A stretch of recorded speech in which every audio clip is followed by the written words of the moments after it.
Assalamualaikum students, I hope you are fine. Welcome to Psychology with Muqaddas and Psyche Seeker. This is lesson number 44 and we will discover Wilcoxon Sign Rank Test.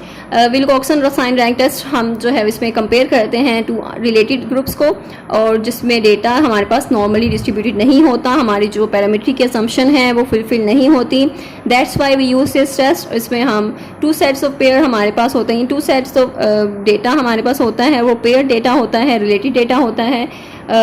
जिसमें आप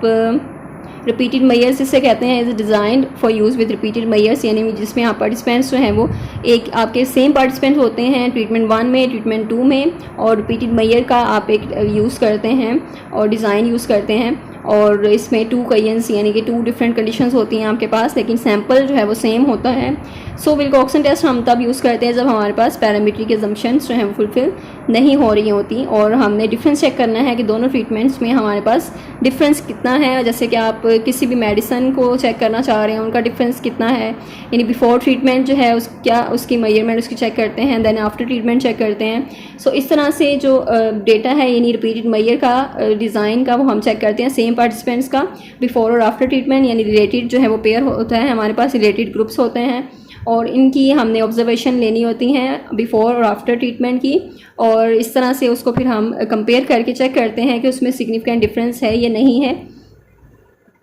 and then विल्कॉक्सन test जो है इसमें 2 possibilities हो सकती हैं हमारे score के हवाले से. जो हमारे पार्टिसिपेंट्स हैं उनका ट्रीटमेंट 1 और ट्रीटमेंट जो 2 का स्कोर है अगर वो सेम ही है तो इट मीन्स कि हमारा जो डिफरेंस है वो 0 होगा, कि कोई डिफरेंस नहीं है. जो आपकी जो मेडिसिन है या जो भी आप ट्रीटमेंट दिया है आपने उसका कोई डिफरेंस नहीं हुआ, ट्रीटमेंट 1 और ट्रीटमेंट 2 का आपका सेम स्कोर है, इट मीन्स कि डिफरेंस नहीं है, तो वो जो आपकी जो भी आपने ट्रीटमेंट किया है वो एफिशिएंट नहीं है, रिलायबल नहीं है. तो इस तरह से आप चेक करने के लिए आप रिपीटेड मेयर डिज़ाइन यूज़ करते हैं, और अगर आपके पास असम्पशन फुलफिल नहीं हो रही पैरामीट्रिक की तो आप नॉन पैरामीट्रिक यूज़ करते हैं. और इसमें 2 और मोर पार्टिसिपेंट्स जो हैं उनका आइडेंटिकल डिफरेंट स्कोर है ignoring the sign of the difference, यानी कि जो डिफरेंस जो है डिफरेंस उसको इग्नोर कर रहे हैं,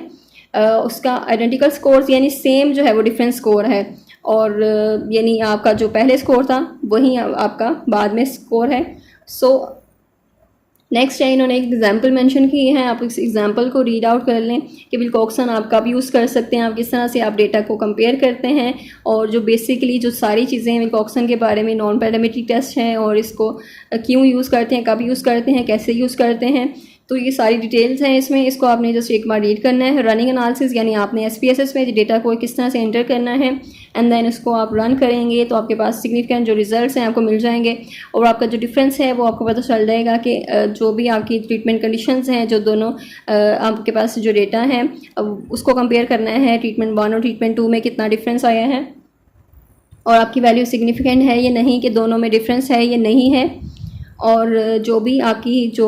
थेरेपी थी या जो भी ट्रीटमेंट था वो इफ़ेक्टिव रहा है या नहीं रहा है. तो आप इसको चेक करने के लिए इस तरह का ये टेस्ट यूज़ कर सकते हैं रिपीटेड मेयर का, और अगर वो नॉन पैरामीट्रिक है तो विल्कॉक्सन हम यूज़ करते हैं, विल्कॉक्सन साइन रैंक टेस्ट जिसे कहते हैं. सो यहाँ पर आप डेटा एंटर करेंगे, देन आपने ओके कर देना है, सारी कैलकुलेशन वो खुद ही कर लेगा, और सारी कंप्यूटेशन करने के बाद आपको जो रिजल्ट्स हैं वो मिल जाएंगे. आपने इसको जस्ट इंटरप्रेट करना है कि आपकी वैल्यू जो है वो सिग्निफिकेंट है या नहीं है, और सिग्निफिकेंस लेवल आपका इक्वल टू और लेस दैन 0.5 है या नहीं है. सो यहाँ पर हम डिफरेंस जो है वो चेक करते हैं बिटवीन 2 स्कोर्स, अगर वो मतलब स्टैटिस्टिकली डिफरेंट है, if the significance value is equal to और लेस दैन 5. और जैसे कि हम शुरू से ही देख रहे हैं कि हमारी जो सिग्निफिकेंस वैल्यू है वो 0.05 से लेस देन होनी चाहिए, इक्वल होनी चाहिए, और देन हम उसको कंक्लूड कर सकते हैं कि इसमें सिग्निफिकेंट डिफरेंस है दोनों ट्रीटमेंट कंडीशंस में या दोनों ग्रुप्स में. और अगर वो 5 से 0.5 से 0.05 से लार्जर वैल्यू है देन इट मीन्स कि कोई डिफरेंस नहीं है. सो इस तरह से हम ये अजम्पशंस जो हैं वो चेक करते हैं, और जो भी कंपैरिजन करते हैं, और अपने जो भी डेटा आपका होता है उसको कंपेयर करके चेक करते हैं, और ट्रीटमेंट 1 और ट्रीटमेंट 2 को कंपेयर करके आप देखते हैं कि उनमें डिफरेंस है या नहीं है. तो this is so much simple. जो आपने फर्स्ट जो पहले आपने टेस्ट जितने भी डिस्कवर किए हैं, और नॉन पैरामीट्रिक टेस्ट में जस्ट स्मॉल से डिफरेंस है कि आपकी जो असम्पशंस हैं अगर पैरामीट्रिक टेस्ट की वो फुलफिल नहीं हो रही तब आप नॉन पैरामीट्रिक टेस्ट यूज़ करते हैं, और उनमें जो है वो एक ही डिफरेंस होता है, वो ये कि आपका पैरामीट्रिक टेस्ट की एजम्पशन फुलफिल हो रही हैं तब आप पैरामीट्रिक की तरफ जाएंगे, अगर नहीं हो रही तब आप नॉन पैरामीट्रिक, यानी इस तरह के जो विल्कॉक्सन जैसे साइन रैंक टेस्ट है रिपीटेड मेयर के लिए यूज़ होता है, तो आप इसको यूज़ करेंगे और इस तरह के डिफरेंट टेस्ट हैं. So I hope I made it clear. If you have any confusion, you can ask in comment section, and do share this video with other students, and please share your knowledge with other students. जिस तरह आप knowledge share करते हैं उतना ही आपका knowledge increase होता है, आपकी understanding clear होती है. And don't forget to join this community if you are new to this channel, or if you like this then do share your feedback. अपना feedback लाजमी शेयर किया करें कमेंट सेक्शन में, जिससे हमें भी एक अंदाज़ा हो जाए कि आपको वीडियोस अच्छी लग रही हैं, आपके लिए काम आ रही हैं, या आपकी फैसिलिटेशन जो है आपको मिल रही है कोई ये नहीं, आपकी कॉन्सेप्ट्स क्लियर हो रही हैं ये नहीं, जो कि पर्पस है इस चैनल का वो फुलफ़िल हो रहा है ये नहीं. सो प्लीज़ आप हमें अवेयर कर दिया करें about your feedback, about your opinion. So thank you so much. अल्लाह हाफिज़.